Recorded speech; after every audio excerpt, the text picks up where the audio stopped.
hope you all are doing well in this lockdown. It's absolutely a bizarre situation. My name is Binaifer Sahukar. I'm a psychotherapist, and my forte is working with couples and individuals who are struggling with depression and anxiety. So the other day, I was boiling some water for my tea, and just as I picked up the pan to pour the boiling water into the kettle, my dishcloth caught fire.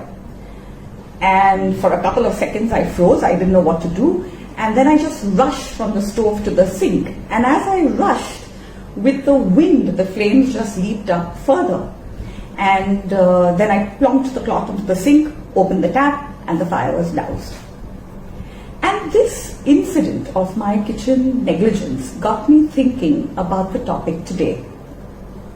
Why are modern relationships burning? And if you think about it, my kitchen act of negligence is very similar to the sparks that fly in a relationship.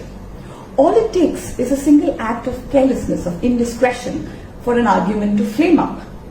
And then there is the ego and the angry words that stoke the fire even more. Why should I say sorry? Why can't he make the first move? And just as easily, all it takes is I love you, a sorry, to douse the fire. So when couples come to our room for therapy, it is generally when they have exhausted all their options. We are the second last stop after the lawyer's office. And it's very easy to get lost in that quagmire of blame and accusations which are flying around the place. So it can be, he cheated on me, or she's become so fat and left herself go, and she leaves the wet towel on the bed, and he leaves the toilet seat up, and it could go round and round in unnecessary circles. My job, therefore, is to pull the conversation and move it in a linear, purposeful direction towards the client's desired outcome. And one extremely effective way of doing it is what we call as the honeymoon talk. So I would ask a question like, so how did you guys meet? Or when did you know that this was the exact time that you fell in love? You can even ask this question in an arranged marriage. So out of all the prospects that you saw, how come you zeroed in on him or her? And immediately there is a shift in the energy of the room.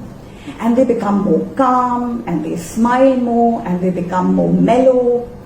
And as they're talking about the favorite traits that made them fall in love with the partner is listening, and they feel so good that he remembers. The second question I would ask is, do you still see traces of that person, even in the present? And then I would probably ask, what difference would it make to you if instead of fighting against each other, you fought for the problem? So basically, we take this journey into the timeline, into the past timeline, to remind them of a time when they were madly in love with each other, when they could not put their hands away from each other, when they couldn't take their eyes away from each other, when they were so crazily in love, long ago, long before the babies came and the bills had to be paid and the work pressure and the annoying in-laws. My job is not to fix their problem. My job is to remind them of the long forgotten greatness so that they go back and they fix their own problem with renewed zest. My job is to infuse them, saturate them, douse them completely with hope, because hope is powerful. Hope is transformative. A second burning issue that I have found and observed in modern relationships is this large chasm, this gap between expectations and reality. And most times it is in pursuit of perfection. Perfection doesn't exist. It's an illusion. It is literally as frustrating as chasing a mirage in the desert. You're not perfect. I am certainly not perfect. And how nice would it be if all of us could just accept each other's flaws and live together happily?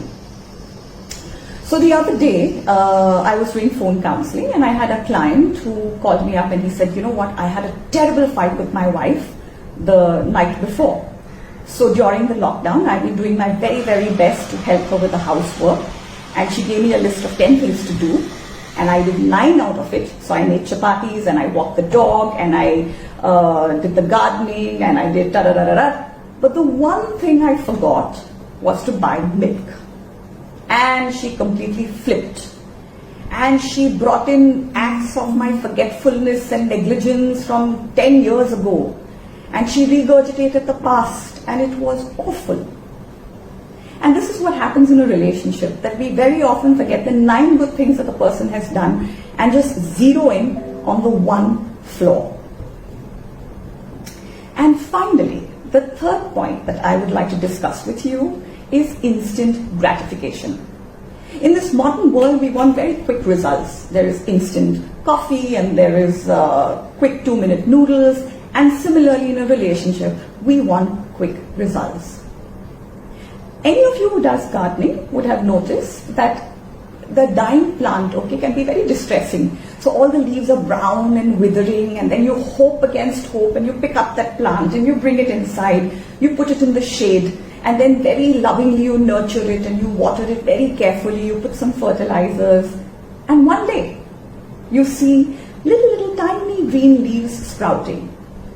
And it is thrilling, it is such a magical transformation. How would you have witnessed this magical transformation if you had just chucked the plant prematurely? That is the same principle that is even applicable with relationships, because relationships also need nurturing, and they need time, and they need patience, and they need a lot of positive sunshine.